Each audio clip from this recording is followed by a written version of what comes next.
Welcome to the Almost Perfect Podcast, a celebration of fuck-ups, failures, and falling flat on your face. This is a podcast that believes you can learn from experience, but that experience doesn't have to be your own. Hi, I'm Bob Perfect, and I'm a functional fuck-up. Let's learn from somebody else's mistakes. And today we are learning from Tibs Dumi. Now, Tibs is a comedian, a writer, actor, director.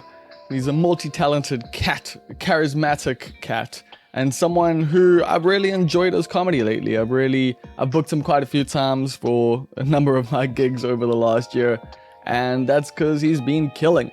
Turns out, since Tibs turned 30, he has discovered himself a little bit more. He's found himself a little bit more, and we discuss how that's allowed him to be a lot more comfortable on stage. We get into a whole bunch of different stuff on this podcast. We chat about private school education and the racism and the contacts that come with that. So the good and the bad, I guess. Tibs shares what he learned from his private school experience and the lasting impacts of all of that. And we also get into some discussions relating to group sex that hypothetically, of course, no one has ever actually had group sex before. That's not a real thing. That only happens in porn. No one in real life has done that. But we discuss it hypothetically all the same. So yeah, this was quite a fun chat. Like I say, Tibs is someone who, I've known him forever and we've always gotten along, but I've really come to dig him a lot more lately because we've been hanging out more, because we've been gigging more, because I've been booking him more. And yeah, it's been cool. So that's why I wanted to get him on here, share him with you, and discuss the things that we've discussed a little bit in private, just about like the Durban comedy scene and various different things. So some of you may have noticed that this intro has gone on a little bit longer than the intros with bed music have gone before. And that's because we're combining things now. We're going with the old formats of having a somewhat of a longish intro. I'm going to chat to you a little bit, and then we'll chat more at the end. There's no long things in the beginning, no long things at the end. Just kind of broken up. Because turns out people actually like me and like catching up with me. So let's do that. I'm going to be in Cape Town from the 22nd to the 29th of March. That is booked. That is done. I've got 3 gigs that are happening. 2 are going to be on the 23rd. One's in Stellenbosch and the other is at Rascals. The Stellenbosch gig's at a cannabis club there. So that's going to be pretty fun. And then the Sunday is going to be at Trenchtown. I'm also looking to book a venue to potentially do a preview show of my one man called It's Not the End of the World. And I'd love to see you at that. So I'll put it out there once that's actually happening. But yeah, I did the big boy stuff. I've booked myself accommodation. Like, I put it out there like I was looking, and one friend did get back to me, and maybe not, or whatever. And I was just like, you know what? Like, I'm not flush, but I'm not exactly like, eating noodles at the moment. So I was able to book myself an Airbnb in Gardens, which is surprising. Like, I didn't think I'd be able to do that, but I found a pretty good one that was within my budget, and it's like 50 meters from Kloof Street. So I think I'm gonna have a good time. I think, cause like, I know Cape Town pretty well. I know where the jewels are. I know where that's where a lot of the jewels be. So I'm pretty keen to, just live that life for a week. I think that's gonna be quite fun. And it's cool, man. Like, I can't remember the last time I had 3 gigs in a week in Durban. It's usually when I'm booking a fucking festival. So I'm gonna try to book a couple more gigs. And yeah, maybe even DJ a little bit. I'm obviously gonna come down and chat to people and do some podcasting. So that should be pretty fun. And yeah, I'm really looking forward to that. And hopefully I will see some of you there. I'm also gonna be doing a preview for my birthday, which is gonna be on the 18th of February. My birthday is the 21st of February, but yeah, we're going to be doing it on that Saturday, doing a little house sit thing. It's kind of a secret, private thing, but if you want to come, just let me know. Like, we can chat.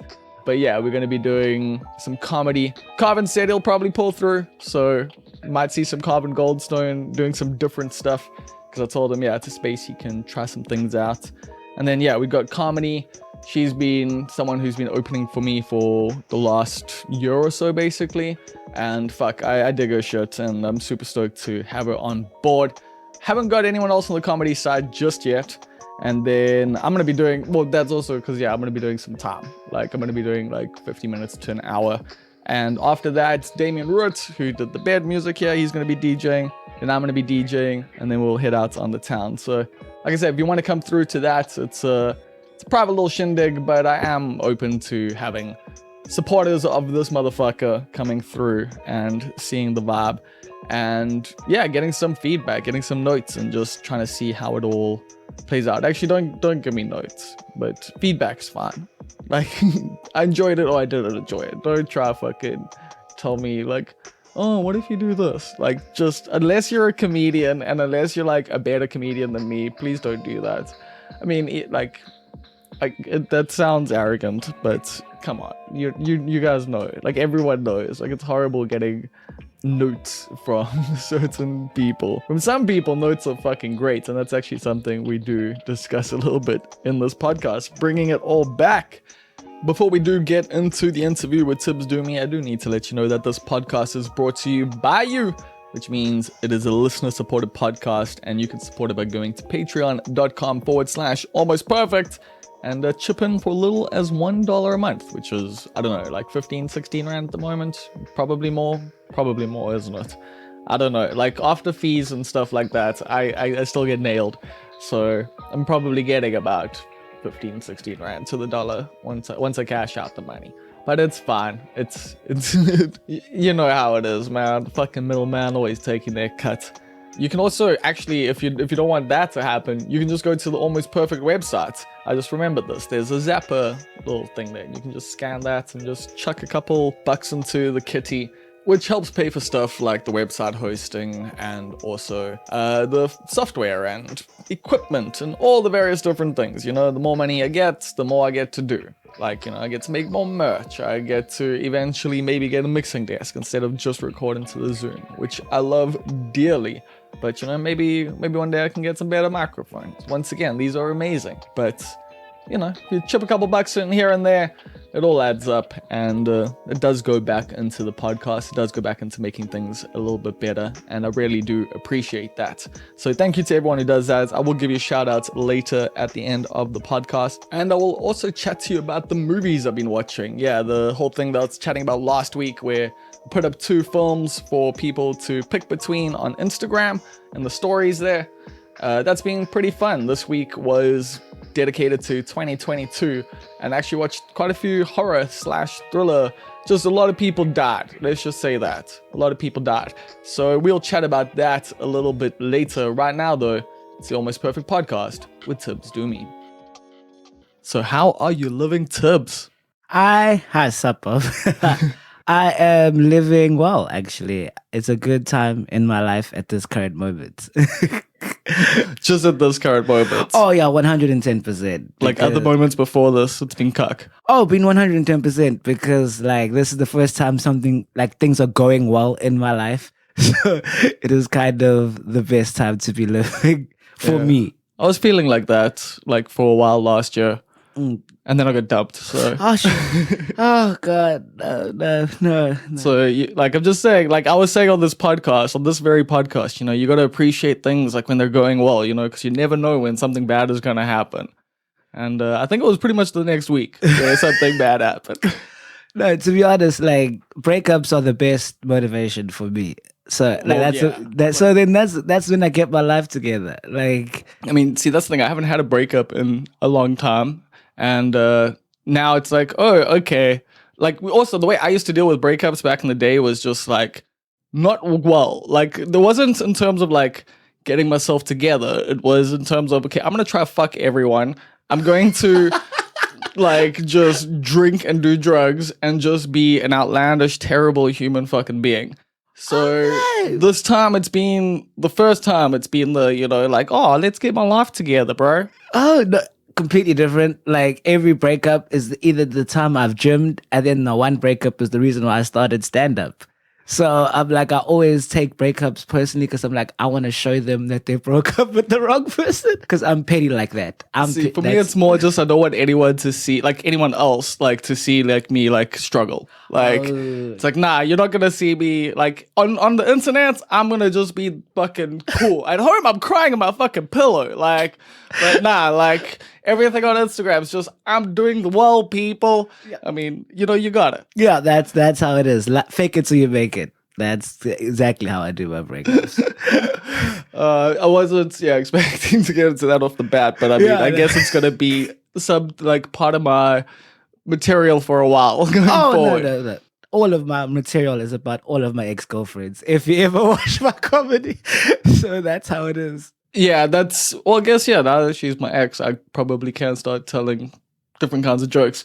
But anyway, I'm not going to get into that right now. Yeah. Why is things going well for you? Oh no, so things are going well for me because I started, like I've told you before, like I'm starting my YouTube channel. Well, I saw you do have a YouTube channel that you said that you would post videos every week. Okay. And that's from like 6 years ago where you posted one video. Okay, there's a story I about did my that. research. Yes, there's a story about that one, which is, do you want to hear the story about that? Yes, actually. obviously. Okay, so then I started film school like that time ago, 6 years ago, and then there was a person who was the curator of that channel. He's like, "Oh my god, you have a great personality. You would kill it on YouTube. I want to help run your YouTube channel." And I'm like, "Okay, cool." So then I was like, "Let's go." Then we did the YouTube channel. It did okay especially for a first video, but then I don't want to rat him out.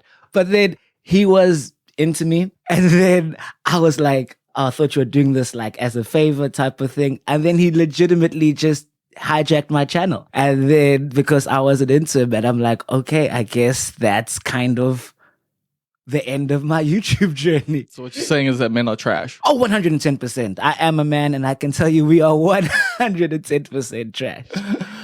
Oh, man. Okay. Shit. So what happened then? Oh no, then that's why I just quit. Like that's why I was like, cool. Then I decided to focus on my actual filming career, and then I've only started recently now, and then I've gotten work. So our life is better for me, and I'm happy. I feel like that's also a thing. Turning 30 really made me reevaluate the things that I really enjoy in life, and that's kind of why I'm happy, which is why I wanted to go back into the space, because I'll tell you about the sketch show. It's based on old school sketch shows. Like I loved the Amanda show. Amanda. So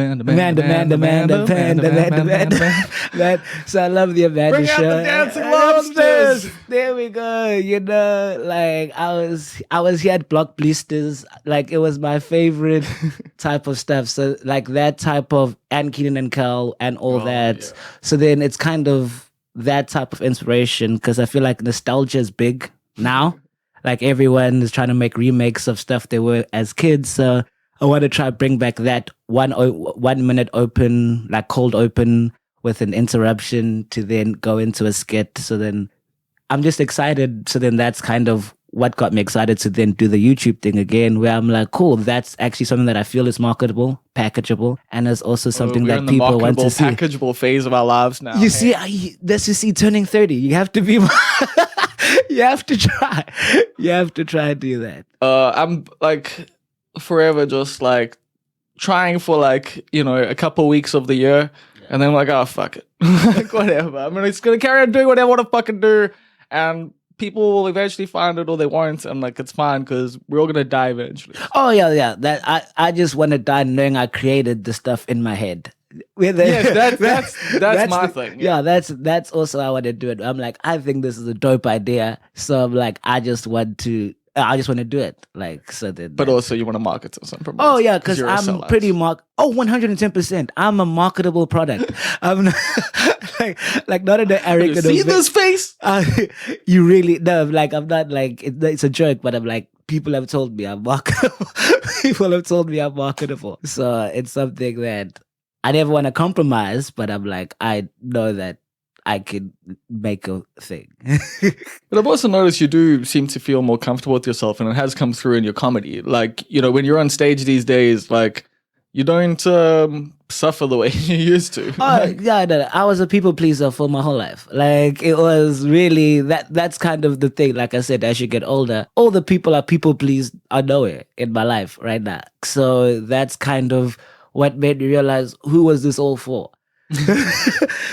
So then that's kind of how my comedy is transitioned to, just me basically shitting on relationships, shitting on like people lying to themselves in relationships, and just try to be honest with yourself, which is kind of the best thing I've ever learned. Is self-awareness is the greatest thing ever. So just you to be self-aware of why we suck.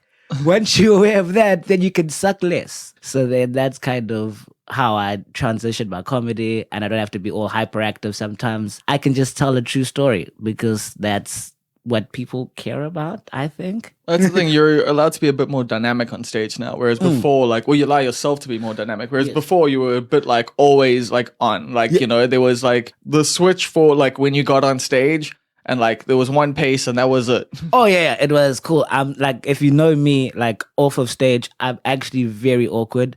I'm actually saw you on stage. Yeah, but I'm also like very awkward and like not like introverted, but I'm not as outgoing. And then on stage, I'm like, oh no, Kevin Hart at times 10. That's a great way to describe how you used to be.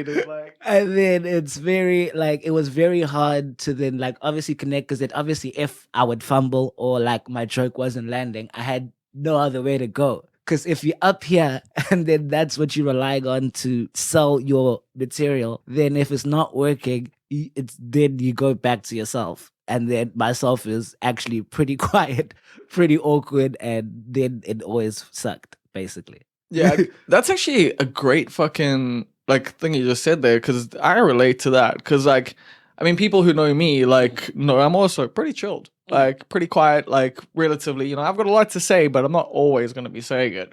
But, like, yeah, on stage, when things are sucking, it's, like, hard to, like, be like, hey, everyone, things are cool. Like, you know, like, that's very much, and I'm like, oh, shit, you guys see me, like, you know, the kid who was getting bullied in school, you know, like, I'm a little nerd and I suck and, like, all. Thank you. Yeah, no, I was there, Yu-Gi-Oh cards. I was, like, big into Harry Potter. Like, I was the captain of the chess team. Like, I was a complete nerd. Yeah, I was good at sport, but that's because I was black and I have reflexes. And I went to a white school, so they're like, oh, you're great at everything. But I'm like, yeah, it's about finding a balance of that, I suppose. Yeah, I actually wanted to bring up school stuff, because you went to private school. You went to Kersney, right? No, Clifton. Clifton, okay. I mean, Well, same. It's they're virtually the same thing. Like, I've got no Clifton's not as bad as Kersney, is it? No, but like they're in the same. Okay, if you have a soccer analogy, they're in the same like Champions League team. Like Kersney is obviously Hilton, Michael House are like upper echelon, but like it's also echelon-y. Okay, it's echelon-y. And yeah, so what was that school like? Like it. Okay, when I was in it, it was great. Like that's what I could give. Isn't Clifton like a more of a creative type school? Yeah, that's what I said of. Like that's why I was very big in the arts. Like I did all of the arts programs there. I was also made KZN for public speaking. So they are very much like nice. arts schooly type. Did you do debating and that kind of stuff? Yeah. Yes. Toastmasters. Yeah. All of it. No. Like I was, because what were you running away from? Like, were you hiding from yourself? Like, because like that to me just sounds like someone who doesn't want to be alone. Like you got all these extracurricular things. Now, no. What happens is, because like my parents were always working, I would get picked up at school every day at 5:00. Okay. Regardless. Like both my parents were working. I wasn't like a lot of them that had their white soccer moms just come there in their Land Rovers at 2:30. Like my mom saw like 2 things I did over the years, but she worked 2 jobs, so like yeah. So then, like, because my parents always worked, they would always come pick me up at 5:00. So I'm either gonna wait at 2:30 or I'm just gonna do everything. So then I just did everything. So that was fun. But then when I left school and like I thought about it, like there was a lot of, I want to say racism, but like it was. Well, yeah, of course it was. But it was, there was a lot of things that happened that I was like, oh, if I got in trouble, like then I have to see the principal. But if someone else did the same thing, it was not a thing. It was a lot of name calling and stuff. And I thought, oh, it's just being a guy and a boy chat, it's banter. But then, so that's the one thing that I'll look back upon, which not as fondly is, but going to the school, it was for me, it was the greatest thing ever because it's how I approach life. It's why people like me, I suppose, because I've been in different spaces, so I know how to acclimatize to being like around a majority Indian people, majority white people, a majority black people. Like I think that's what it helped me do. It helped me not notice the racism, so that I could be myself and carry myself in those type of rooms. So that's the only thing that I will say. It gave me that confidence that a lot of variety of races will appreciate Racists me. and races. Yeah, that's that. And then to not let it affect me, because it never affected me until I spoke about it. And I was like, that's pretty racist. Yeah, but no, like I don't think you should like it's allowed to affect you. Oh, no, it is. But it helped me get through those spaces. And it's helped me a Okay. lot in how I conduct myself in meetings and stuff. And also I wouldn't have done public speaking and know how to carry myself and learn how to perform and be all of that without that type I of just know there's some radical listening to you now and just being like, you've been like, I've been indoctrinated. Yeah. I've been indoctrinated. They have me, but they did the whole culture thing. Like it's huge. It's huge, Yeah. and it's an important thing. Of that's also something that I like to explore in my comedy. And one of my pitches for my films and series that I want to do also tries to explore like the dynamic of lad culture in like South African high schools because it's massive. It is. Like, I actually think it's a great thing to, yeah, you can do like a Tully's diary, like, you know, set in a school kind of thing. No, Like, like that. It's genuinely one of my ideas. Like I've genuinely tried to pitch it. Like I have the pictures of like I'm still waiting, but I'm like it's definitely something that I want to talk about. 'Cause Shotgun it's- being like the cool history teacher. Oh, 110%. No. Like it's one because it's wild. If you ever experience it, guys, like I'm being honest, it is the wildest experience I've ever done in my life. Being at an all boys school. Yeah. Yeah, Like, same, dude. I was at Glenwood and Yeah. like, I don't know how, like, it's still a thing. Like, everyone that goes to these schools, like, surely is like, hey, that sucked, right? But sometimes, like, I've had a lot of strange, like, things where people are like, yeah, no, school, like, I miss school. And I'm just like, that's fucking weird, dude. It's no like the fact that was the highlight of their life. I mean, sometimes it's not just that, like, it's the highlight of their lives. Sometimes it's just like, you know, they like their current lives to a degree. They just like don't want all the responsibilities and kids and like, yeah. Oh yeah, that's why I don't have kids. Yeah, but Because like they've got still got the same glory in their CEO positions or whatever, you know. Like, I mean, I'm not like I'm just saying, you know, like it's not like I don't know if that stereotype always of like the guy who is good at school, like in rugby, like then becomes nothing in life. No, you know, no. quite a few times they actually land up no, doing a thing, like yeah. because they've got a good like connections and like. oh no, that's the important part. Like I will say is like going to those type of schools, going to even like a private college, like oh no, all of majority of my jobs come from those connections. So that's also in Yeah, I finished of through how- Gamlin, so this is Yeah. why things have taken me a while. yeah, like it's all networking. So it does help in that element. So you are right. So they do look after each other. So then that's where the lad culture does come in. Is they're Yeah. all like, oh, if you went there, they're like a couple of my jobs, they're like, okay, cool, just send us your CV. And you and can also then obviously you're in. explore like dads, like, you know, being legacies in the school and stuff, and then like, you know, people getting jobs through that sort of stuff. And that there's a huge nepotism and like favoritism that comes with it, which is great. I mean, I'm not going to say which company I worked at because I don't want to get sued or anything. But like, yeah, I've gotten jobs because friends' parents, like, you know, ran the company. Yep. And, you know, it's one of the biggest companies in the country right now, but it wasn't when I was working there. Yeah, that's exactly how I also get most of my jobs. So I also won't say the companies that I work for, but that's kind of the networking part, which is also a part of the social game of trying to survive as a freelancer. But any school cats check you out doing comedy and stuff? Yeah, like, okay, this is the thing. Like, they always say, yeah, tell me, you know this. People are like, oh my God, tell me about your gig. Tell me. And then you tell them. Yep. And then they won't even reply. Like they won't even say, no, I'm not coming. They just won't reply. Then they will see you and they're like, oh, why didn't you tell me? So they have come, like, but it's always by happenstance. Like they came across my poster. Or they were just at the venue and then a comedy gig happened around them. Yeah, literally. Like the one at Dropkick Murphy's and the one we had at Robson's. They were just at Robson's and they're like, hey, we saw your name on the poster and we here now.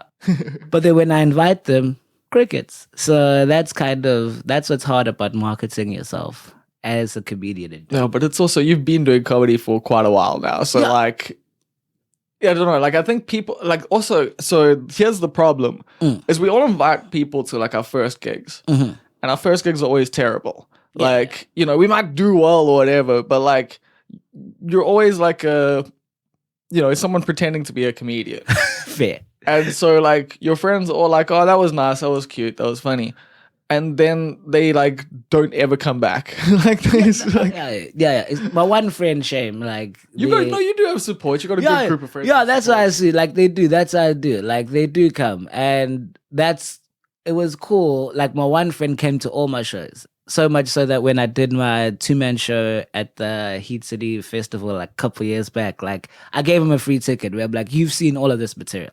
Like, you've literally seen it from the beginning to the end. And then I added like 10 new minutes when I did the show. But then for a majority of them, it's like that. Like, they will love it. And then, but like the third time, they're like, hey, I think I've heard that joke before. Well, yeah, there's that as well. And then they're like, is it really worth it? But then if they're free, they will always try come. So I do support that hustle. Yeah, no, I talk some shit sometimes, but I don't know. My shit is like these days is relatively well supported. Like we've been having some pretty good gigs. Like the last like half of last year, like pretty much everything except for one gig was like well supported. And it was crazy. December was shit for everyone. No. Dude, what the fuck? No, like I think everybody could travel now, so that they were like, cool, I'm leaving the country, or they were just trying to save money, or they were just trying to save money. Yeah, I just thought it was everyone was broke. Yeah, that's why I was confused. But yeah, we had like Stump Noise was sold out like majority of all of the shows that I went to, and like only one time it was like half of my friends, and then it also was half of Liam's friends. So then I'm like, because there was this like first time, so like all of them came out. Otherwise, it was just randoms, and they were really cool. Yeah, no, we've had like, it's been a cool gig. Like, you know, Stump Nose and myself, you know, we work together to promote it. Like they've got their like network, I've got mine, and like we've been having. So what I was trying to get to is like we've been having like strong shows, and like you yourself, how have you felt? Because like it seems like the best year of comedy you've done for me. Like, oh no, 110%. Like it was actually because obviously I have a friend named Liam, and then he kind of told me like obviously the people pleasing. Like he would tell me, I'm like, you're so much funnier. He seems like a bit of a straight shooter, that guy. Oh yeah, no, he is. Like that's what I said of. Like he never like he even said he felt bad because he's just drunk the one day, and then he was like. And then, okay, this was a story, which again, slight racism, but we'll go on with it. But I was out with him the one day, and then I was just out drinking in Mhlanga, and then the one girl was like, hey, you look like Carlton from Fresh Prince of Bel-Air. As normal, but I'm just out at a table drinking with my friends. And then she's like, in the front of, I think we're at the George, she's like, hey, can you do the Carlton dance for me? And then I'm like, I'm with my friend. If I was on stage, I get it. Yeah. I'm randomly there. And then Liam could see that it bothered me. But then like I did it anyway. And then at the end, he was like, does that bother you? Like that happens? And then he said, hey, by the way, you seem a lot funnier as a person than you do on stage. So then he's just like, why do you do that? And I never had an answer. Like it wasn't like, oh my God, I was a great comedian. It was just like, and then he's just like, why don't you just try for once to be yourself on stage? Once I tried that, I had fun. And from there, that's basically how my progression went as my comedy journey of me realizing, he told it in soccer terms, just be the number 9, which is just basically be yourself instead of trying to be the playmaker. To be the guy that passes the ball around. Yeah, I was trying to be the guy that passes the ball around, keep everybody happy, whatever, take over. And he's like, just be a straight shooter, because that's kind of what you are. So yeah, that's kind of how then my journey became of finding myself and being. It was my best gen comedy easily. Like I love my jokes now. Beforehand, I just like, oh no, they're funny, but I'm like they're funny because they're academic. It's not funny because I enjoy them. Yeah, I like the first time I quit comedy was when like I was actually doing quite well at gigs, but like I hated my jokes. Like there were jokes that like I'd written because like I knew, people would like them, but they were like so fucking stereotypical and just like shit that I just really like felt like, and I was just like, fuck, if this is stuff you're gonna laugh at, so you're not gonna laugh at the stuff I fucking like, then I'm done with this shit. Like I was like, I'm gonna fucking move on. And then like I did a gig like 2 years later in Joburg because I was on a panel discussion for this one thing, and then somebody was like, "Oh, come to Kitcheners, come do 5," and I was like, "Yeah, you know what? That sounds good." And I did it. I was like, "Okay, I'm back," and that's when I came back and started underground comedy because I was just like, I saw Kitcheners and I was like, "That's what we need. We just need a space where we can do different shit." But yeah, I don't know where the fuck I was going with that. Oh no, you're saying about like comedy, and that's what I was saying of like, cause like my jokes, like I'm like, oh my god, I'm a black guy that can swim, huh? Like you know what I'm saying? So then, like that's one of my main jokes, and yes, like I do it in a nuanced way where I invent why I don't like to swim, and it was academically great, but I'm like, how am I like 10 years out of, not 12 years out of high school, and then I'm like, yeah, I'm talking about. Yeah, I used to swim in high school. Like that's because it's not your laugh anymore. It's not but then I know that it would work. It sells. It's funny. It's So then that's why I also fell out of love with comedy. Yeah, it's good. Like sometimes the mechanics just get really fucking boring, and you actually resent the crowd for laughing at your own jokes. Yeah, I cringe every time they laugh at all of them, and I'm like. I mean, not anymore, I guess. Oh no, yeah, not anymore. But I'm like, really? I'm funnier than this. Like, I write stuff. Like this is stereotypical. It's not that funny. So yeah. And you've been writing more now, because that is my only like issue with you is like you do tend to like, not try too much new material. Oh no, like I have written a lot more this year. Like that's. But have you been trying it? Oh no, like I did a show. Last week, yeah, there was an open mic. It was like 5 people. Is it the Altitude gig? Yeah, the Altitude gig. I think it's just in a weird area, but like I would be keen to try that out. Although I might be starting up an open mic as well. So, down it's a weird gig, and it's like every 2 weeks, and then it is something that I tried like a whole new, because I was headlining, but I had a whole new 10 minutes, and it was really fun. Like I do need to write more. That is one of my critiques of myself, is that I get comfortable. Yeah, like you got your shit waxed. Like that's like, and that's is what's helped. It's like you've got a good set, and like you've developed it over years, and you have like slowly added stuff to everything. But yeah, like I wonder, like you're talking about like talking about yourself now. Yeah, and like I haven't seen you do that much yet. Oh yeah, no, that's what I said. All I do is I add on, because that's how I kind of feel my comedy is. It's a progression of myself. Sure. So then that's why I said I think that's the first 10 years, like in South Africa. Yeah, that's I just add new stuff to my stuff, because that's how my one-man show is going to be. It's my progression of from here to here. So then that's kind of how I view it. I want to be able to take all of my material and put it in any space order, and it'll fit because it's myself. So, but I do need to write more. That is something that I struggle to do, because I'm like, not that I don't feel the need, but I'm like, I don't. Like yeah, but that's because you're only doing like a couple gigs a month in Durban. Exactly. You see, that's the issue, where I'm like, I'm only doing a couple gigs in Durban. Like I have other stuff to do that's actually gonna pay me like a lot of money. So I'm like, why am I gonna then? Because it takes time to craft new jokes. Yeah. And I'm like, I'm doing it to do 2 shows a month. So maybe you should try and get shows outside of Durban. Oh yes. Oh no. You hurting me here, because I know the problem is me. Like if you're making all this money doing other shit, fucking fly up to Joe, drive up to Joe. Well, I chatted to you about this, like to do a tour, like so we'll chat about that. Yeah, definitely tour at Joburg. Yeah. But yeah, when are you planning on doing a one-man show? Here's because I don't. I'm just hearing excuses. That's all I'm hearing this whole fucking podcast. No, wait. Okay, I'll tell you the truth. Here's the thing.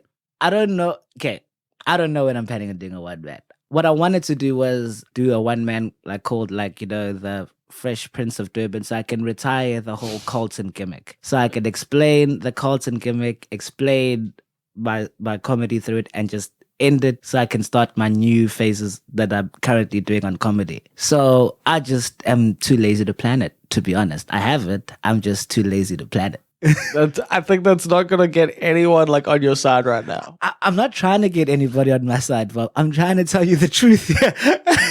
I'm trying to tell you the thoroughbred truth of, yeah, that's it actually. Like, I have the show. I know what But it's you were called. saying just now you want to get like the things in your head done. No. I want to retire the Colton thing. That's what I said of. So then that's all of my old stuff with like a little bit of my new stuff, but not really, because that's mainly focused now on what it is to adult in adulting world, which Yeah. is not what the Colton's about. But the thing is, you have to get that shit out the way. Like, or you can just not do that. You could also just like move on to your next show. Oh yeah, I can do that, but then I feel like I want to do it cathartically, so I can tick it off. But then fucking do it.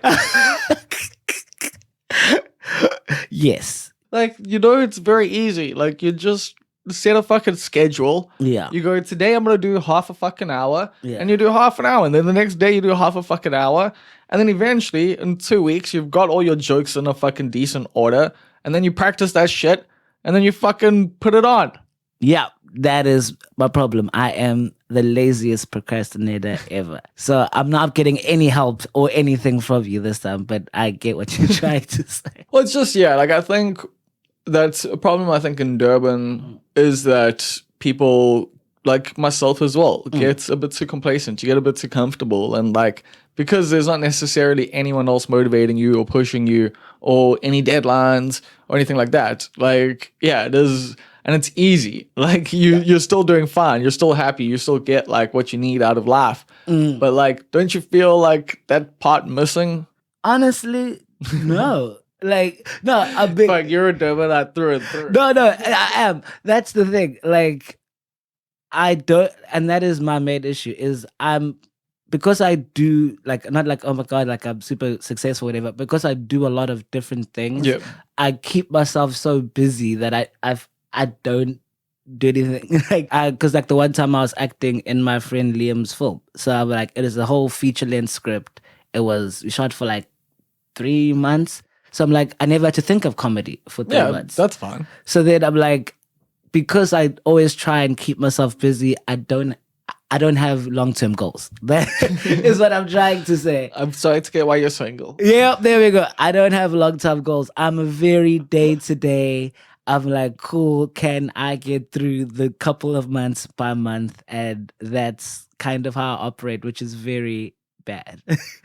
I don't know. Like, I'm somewhat similar, but like, there's always like overarching, like, just, like things I'm always like planning towards, working towards, thinking about, like, shit takes time though. So then to go with the one-man show, also because of the sketch show that we're doing, like, it starts off with a minute of comedy. So I'm trying to also build a fan base with showing all of that to then market my one-man show. Because then that's also a thing of, I don't want to market it to... Because my friends have seen my jokes. Like, they went to my two-man show. They come to majority of my gigs. So then I'm trying to also get a new audience. So that is... Well, that's the point of doing a one-man, like, essentially, is to try and appeal to a broader base. So then that's what I'm trying to get more content out there, because there is very little content that I've actually... Like, I've done a lot of content, but I've never actually posted it on having a website. Like, those are things that I'm starting... Once I've became 30, I thought, hey, let me just get my life together. So I'm starting to get a website. I've registered Liam and I's company. Like, what's it called? Mita Films. Mita Films. Yeah, Mita, MITA Films. Wow. It was his idea. it's the nickname of his mom, like Mita. Okay, now that makes sense. That's cool. So then that's kind of the thing of, so I am trying to build a new audience so that they can be like, oh, okay, cool, then I'll go watch your show. So I do have that plan of, I just want to build a new audience, because Like I don't. Yeah, but want- you barely like use the like fucking tools that are out there to help you build audiences for like the yes. last like fucking 5 decade. years. Yeah, pretty much. Yeah, that's how I said of. I live day by day. Like only now have I decided, hey, let me try sort of get my life together, and that's kind of part of my 20s where I'm like, I was too. Everything will work itself out. But that's weird because you were like an overachiever in school, right? Yeah. But then that was kind of the thing of I believed my own hype in school. So then I believe that it'll all work out because it all worked out in school. But you worked in school, didn't you? Yeah, I worked. No, but that's what. But the thing is, when you believe your own hype, you don't work hard enough to Excel. I always knew what it would take to be. That's probably my bad. Yeah, that's what I said of. I work so. I was never doing it for me. I was working hard to be the best. But to be the best, I wasn't being the best person of myself. I was being the best in the class. So that's kind of. Ooh, I get that. So then my issue was I never had a plan after that. I'm like, oh no, everyone's gonna love me. It's gonna be great because I'm great. And then you get by on that for I mean, that was your comedy personality. Actually, that's actually a great way to describe like you starting out in comedy. Was like everyone's gonna love me. Like, yeah, this will be that's great. and then it carries you for a long time. But then at the end of the day, there's actual tools that you need. There's actual that's what's called show business. There's an actual business marketing side, which I only started to discover once I started applying for jobs. Where like the stuff that the only stuff they were looking at was like cool, like my 48-hour form or the soccer podcast that I do. They started just caring about all the stuff that I did, not like, oh, he's great and he has a great CV and he has these films. So like, no, they just care about your body of work and showcasing it on platforms that market your ability and your different skill set. And I just didn't have that. So then I was losing out on jobs because of that. And then I was getting jobs because of my personality. And then that's when I realized that I could marry the two. So then I've only started doing that now. Oh, that's a good explanation for all of it. Yeah, no, it's still an excuse. So I can't even help you. I mean, excuses are just explanations.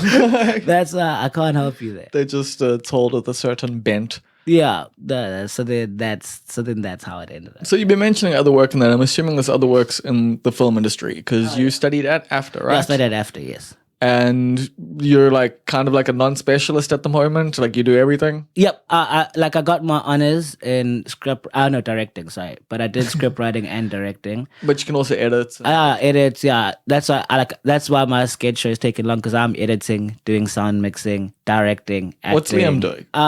Co-producing. I'm joking. He also no, because he also co-writes. I was gonna he co-writes and he co-acts in it. Like it is like he didn't also like he kind of does like so he does act as well, but he doesn't act in all of the skits, but I act in all the skits. But he has written 3 of them, so he does co-write and he does co-produce, like he helps with locations. And the organizing, like I'm not a good organizer, as you can tell from how I've conducted. And then like he's the one that registered the company, then that we so then he does a lot of the admin stuff as well. So that's what he helps me with. But yeah, so for me after I do everything, but end goal, I do want to be a director. That's kind of the end goal. But then I do everything now because I edit music videos, edit NGO, corporate videos, just anything to basically make money. But like directing, writer director or just direct? An actor director or just direct? Oh, no. Okay. So then if I act, I only want to act. Like I do believe in separation. So as an actor, I don't believe like I don't think I can do both as effectively as I want to. So for acting, yeah. But I have to. I have to. If I had a choice, I wouldn't. But then I want to act exclusively. I would personally like to just direct, but then no one's gonna give a newbie director just opportunities. So then I write. So then that's why I write. I write because I want to direct, but I also would personally just want to do everything separately. I would personally just want to write. I personally would just like. So you're cool with writing, handing over the script to someone else, and they can just do whatever the fuck they want with it. Oh, 110%. As long as it's not my original IP. But that's, I mean, often like when scripts Like Yeah, that's the thing. If it's my original idea, oh no, then I want to direct. But then like I don't mind being in a writer's room. but are and you writing. talking about being so in terms of writing, acting, and directing, in terms of being a gun for hire, you can Oh yeah, that's gun for hire. I'll do everything separately. Me personally, I don't want to ever act and direct. But then even though I'm doing that, but it's a sketch show. It's not like a whole film or series. But then personally, I writing and directing just because people won't get my writing. So I'm not educated, but like I'm people will simplify what I'm trying to come across in directing. I feel. I get you. Like, I'm definitely, I mean, because I've been writing scripts and stuff, and I'm literally working on an application for funding and stuff at the moment. And like, yeah, I'm like, do I act on this, or like, do I give that over to someone else and like direct, or do I well, yeah, that's the thing. Do I like, because obviously I'm the writer no matter what, Yeah. but like, I do want to like direct it, but also I trust other people to maybe direct it better for like the first like thing that I've written. But then I want to be the guy doing the thing. But then like if I'm directing, I definitely don't want to be like the guy in front of the camera. Yeah, like it's No, I'd rather pick directing. Like Really? to be. Oh yeah, no. Because the thing is, because that's what like if I ever. I mean, acting is like a more like, I don't know, it's harder in a lot of ways, and that like, I mean, if you do it well. No, like because if you see like if you watch any of my other shorts, like all of the main characters are me. Like.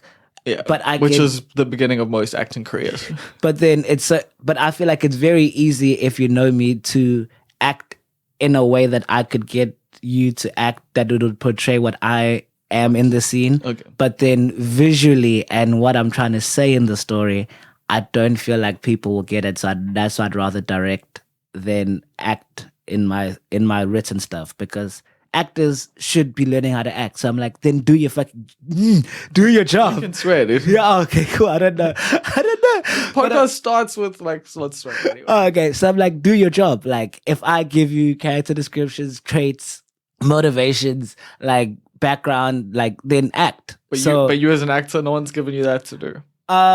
Barely not, Like It was just like be Tibs. No. Be a Tibs top. No, I mean, like, but then again, Seth Rogen's never acted a day in his life, so like. No, like Liam's film that I'm talking about, Boxcar. It's called Boxcar. He's trying to get it into diff this year, but like he understands. So then he like told me I should be, what's his name, Thomas Middlematch from what's that? Not Social Network. Is it series? Silicon Valley. Silicon Valley. There we go. Yeah. So he's like, he's that type of character. Like he's super, like he thinks he's always in his head. He thinks he's always right, but then by him trying to be right. Like, so he gave me at least everything up, yeah. So yeah, but he fucks everything. I'm still getting used to the swearing thing. He fucks everything up. So then he at least he did for that thing to give me sort of, but most people don't. Most people just be like, you're charismatic, carry the seed. Like, Kevin Hart it up, motherfucker. No, that's basically it. Like, that's also, I don't think directing is taught very well in South Africa. Like, in the commercials and stuff that I've done, like, they basically give you one note, and that's basically, maybe I'm a purist, but that's kind of, and everyone just wants to be that. So I'm like, I don't want to be that. Because I don't want to be a front man. Like I told you, I'm very awkward. Shy. So I actually don't. Why did you get into acting then and comedy? Both of them, I fell into them. I'm being very honest. Like I told you, I did comedy because my ex-girlfriend broke up with me. So I'm like, I want to say how shit relationships are. And then I was friends with Beach. I mean, I did it because of fucking like becoming atheist again after going to like being like converting to Christianity. So same thing, broke up with God. Yeah. I now wanted to go on stage and just like tell jokes about like, you know, my relationships. You did the same thing, just with an actual human being. Yeah, and I just wanted to do it once. and then I wanted to do it once to see what it was like. And, and then that was it. And then acting, it was, I gave up acting. Were you going to say Beach was Beach doing comedy before you? Yeah, Beach started like a couple years before me. And then, well, you were coming to gigs, so yeah, I was coming. Yes, I remember. Yeah, He was. Yeah, we were friends, and then he would tell me, "Oh my God, you'd kill it on stage and whatever." And I'm like, "Nah, I'm just coming to support." And then one day broke up with my girlfriend. I'm like, I can try this, and then it was cool. But then I was like, cool. I'd rather than write and direct. So that's why I gave up on acting, writing and directing. And then Liam cast me in his film, and then I then decided to get an agent, and then I decided because I'm like, I'm just chasing the money. I'm like, if people want to pay me to do something, But you're also a purist. I will. Don't worry, bro. Life's full of contradictions. When I'm in pure, I can see it, but I'm gonna do whatever it takes. Like, yeah, that's we live in a capitalist society. I guess. Yeah. So then I'm like, I never realized people would pay me for stuff. So I'm like, people pay me to talk about my life. People pay me to just read their lines charismatically. So I'm like, I'll do what So then that's kind of how, even though that's what I said, I purely want to be around it. I don't want to do anything. Where's your agents? Are there fucking agents in Durban? Not really. Like, because like all the like gigs I've gotten is just go to castings here. Like there's no one there's no one pitching it or telling you. You just go to the casting.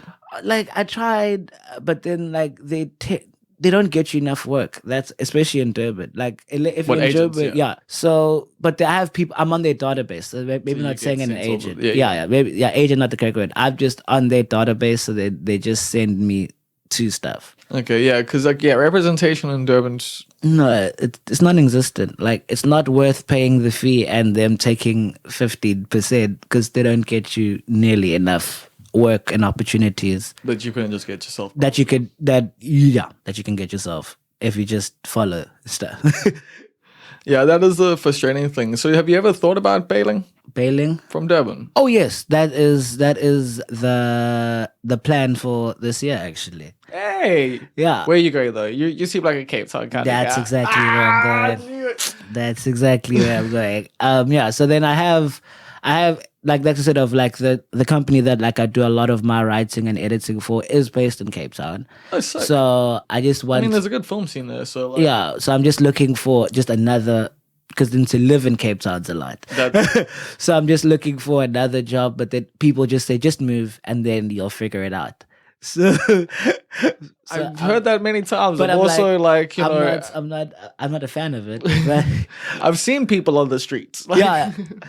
But I'm definitely, I'm in the next 6 months because I'm even like looking to rent out my apartment. Like I'm redoing my apartment so I can rent it out. Yeah, we're living similar lives. I think, see, that's so bad. So then once that's all finished, like I'm selling my car so I can because I would need on that side. So I'm getting everything together to try and move within the next 6 months. Yeah, I'm looking at probably going to Joburg, but this Cape Town trip I'm doing in March is a bit of a feeler just to see maybe because for me my main goal is I just want to do a lot of comedy, man, and also I want to be a part of film stuff and writing, acting, directing, whatever. I would like to do that. That's yeah, it's just like the comedy thing. It's like, oh yeah, you can just do things no one you don't need permission from anyone. You don't.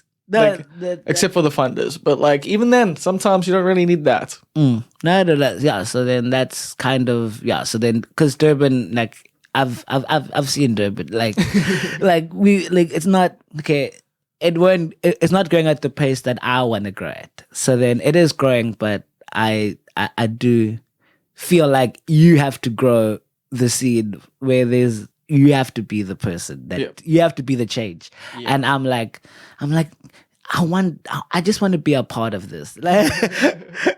So I'll support whatever you're doing. Oh yeah, whatever you're doing, I'll come along. Just tell me what you need from me.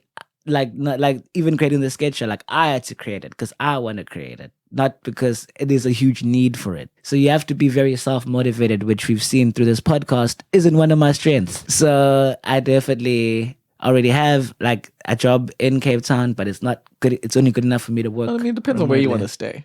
Yeah, so then that's kind of my plan, is looking to move to Cape Town in the next 6 months. Yeah, I feel if you want to live in Cape Town City, just fuck, you're gonna have to get into sex work. That's Yeah, no, I heard the stripping scene is good there. I heard it's good. Yeah, I've got a few friends. I can put you in touch with people.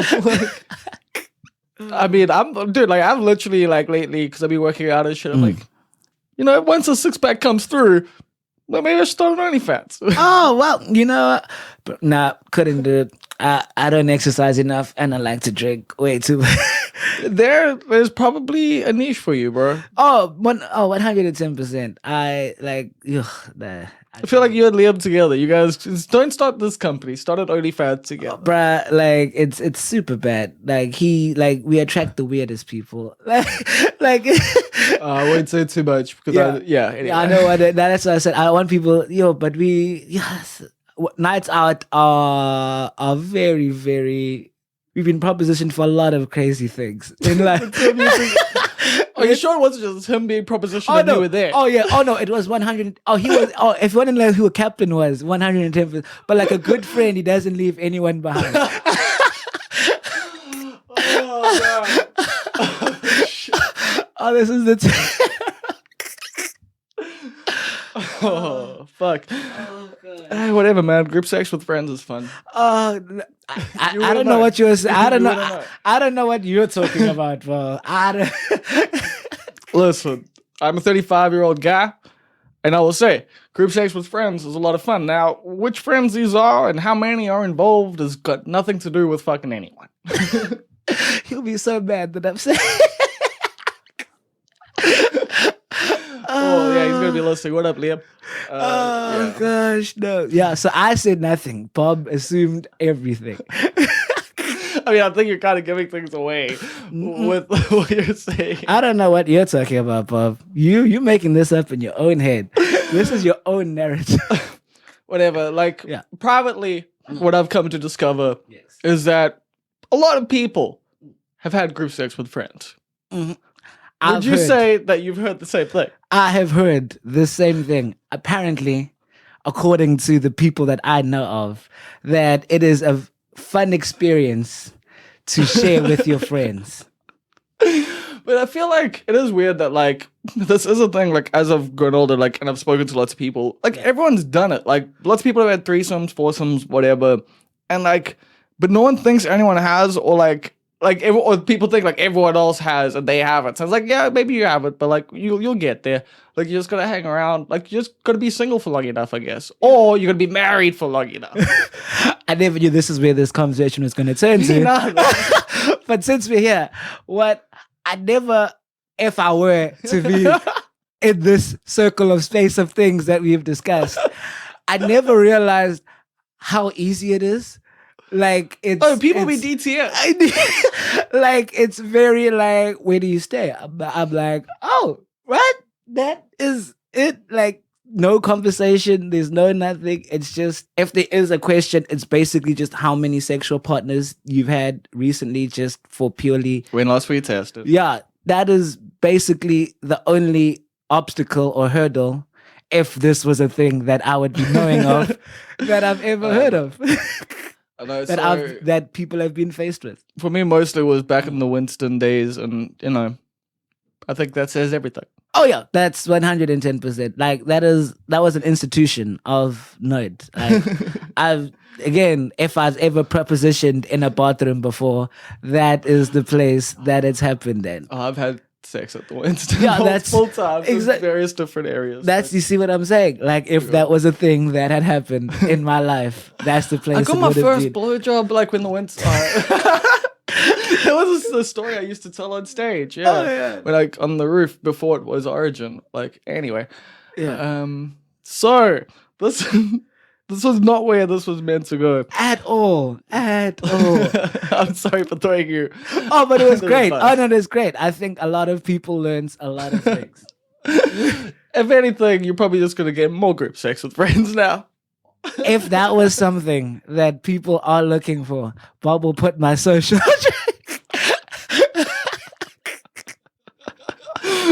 Oh man, I'm not gonna lie. Like I was like thinking, this year let's make the podcast less professional. Let's make it more personal, because instead of just asking people like professional questions about like how did you get this way in your career, and what are lessons people can learn from you. Yeah. Let's talk more about this kind of shit. I feel. Oh okay. Oh, now that I know that's what we were talking about. I didn't. No, like this is the first episode of the year, so like we got to start it off. Oh, now that I know that, I would have come so differently prepared. I was out there trying to plug my stuff, trying to feel like this is what I learned from my career.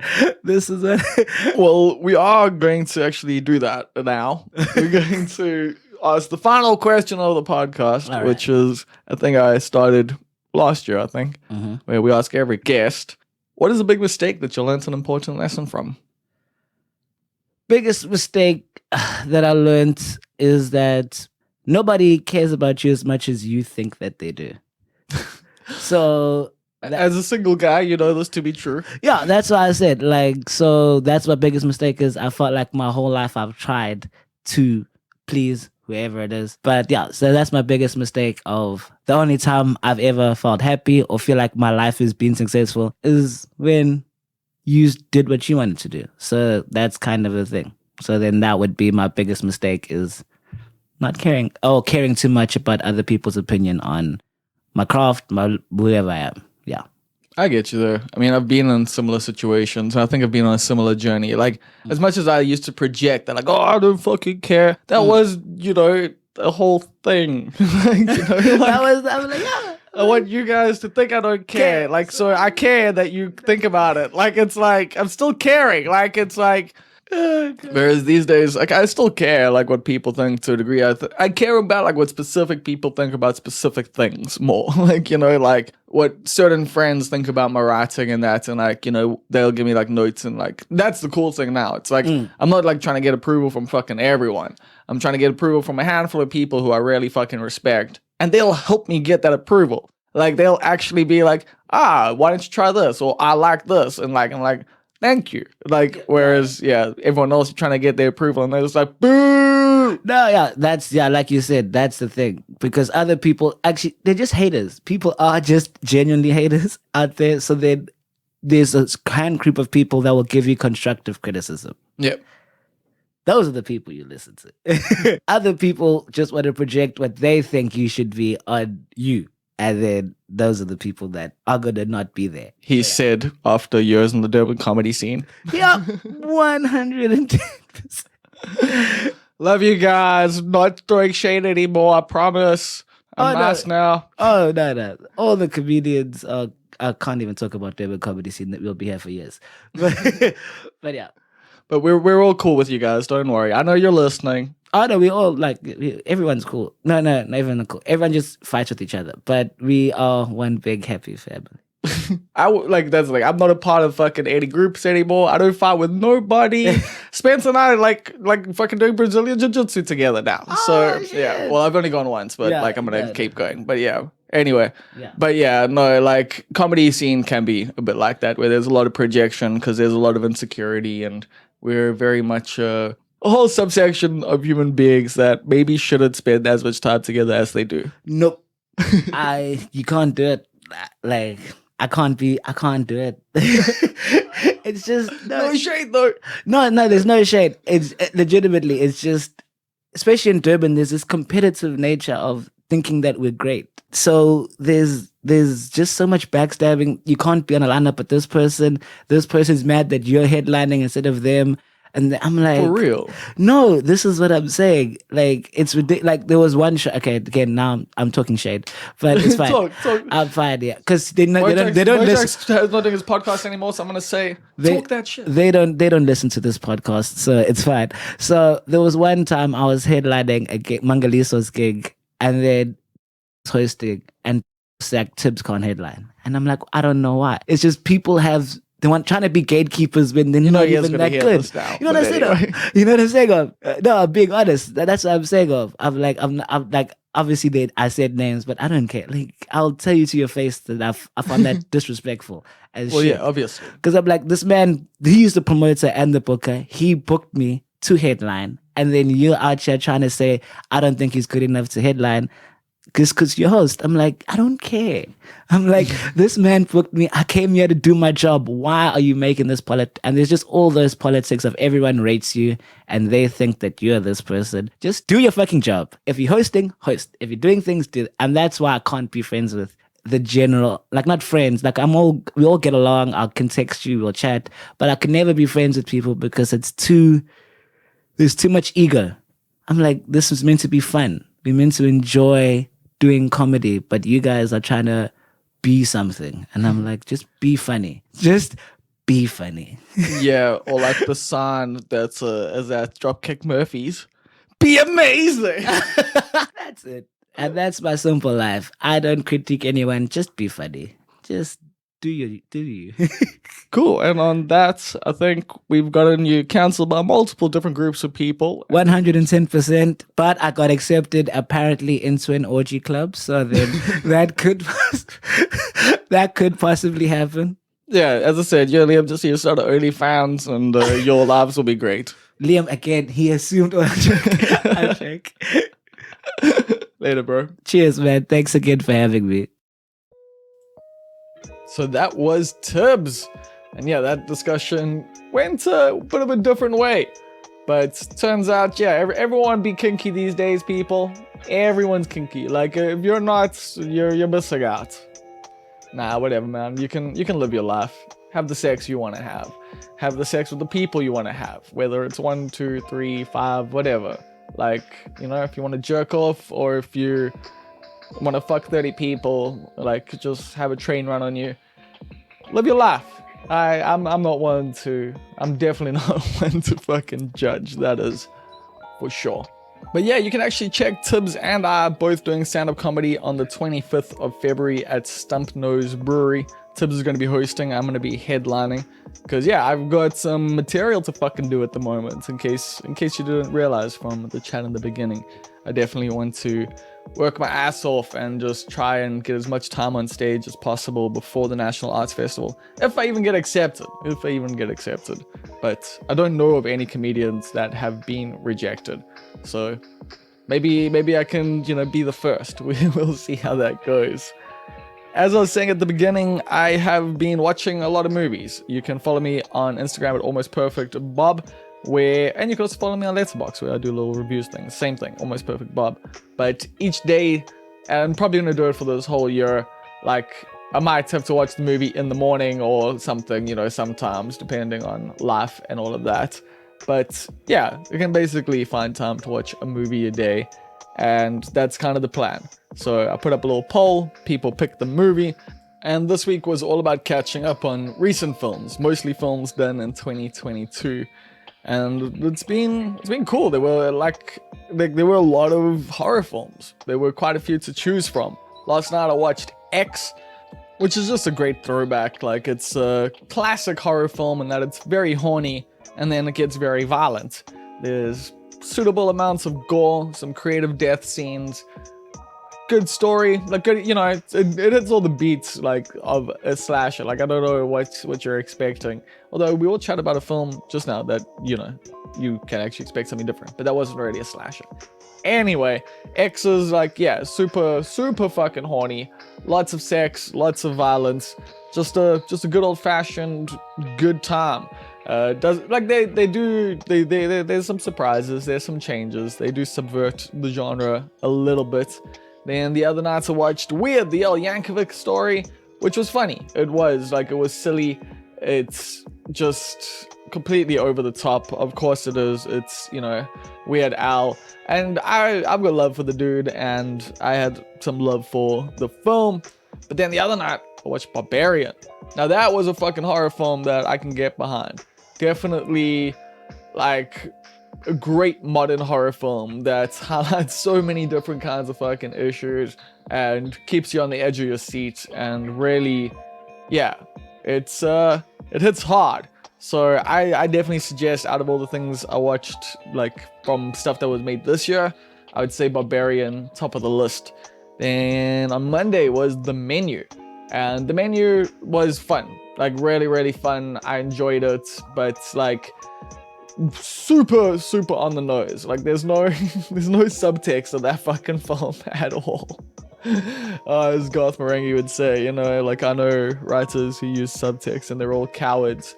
And yeah, there were no writers on The Menu who used subtext. It was all pretty fucking apparent. But it was fun. They got creative with things. I like the way they did things. I'm not gonna give away too much, but I enjoyed their take on a classic trope. Let's just say that. So yeah, I'd recommend The Menu as well. It was a good film. fun, really fun. I had a good time with that.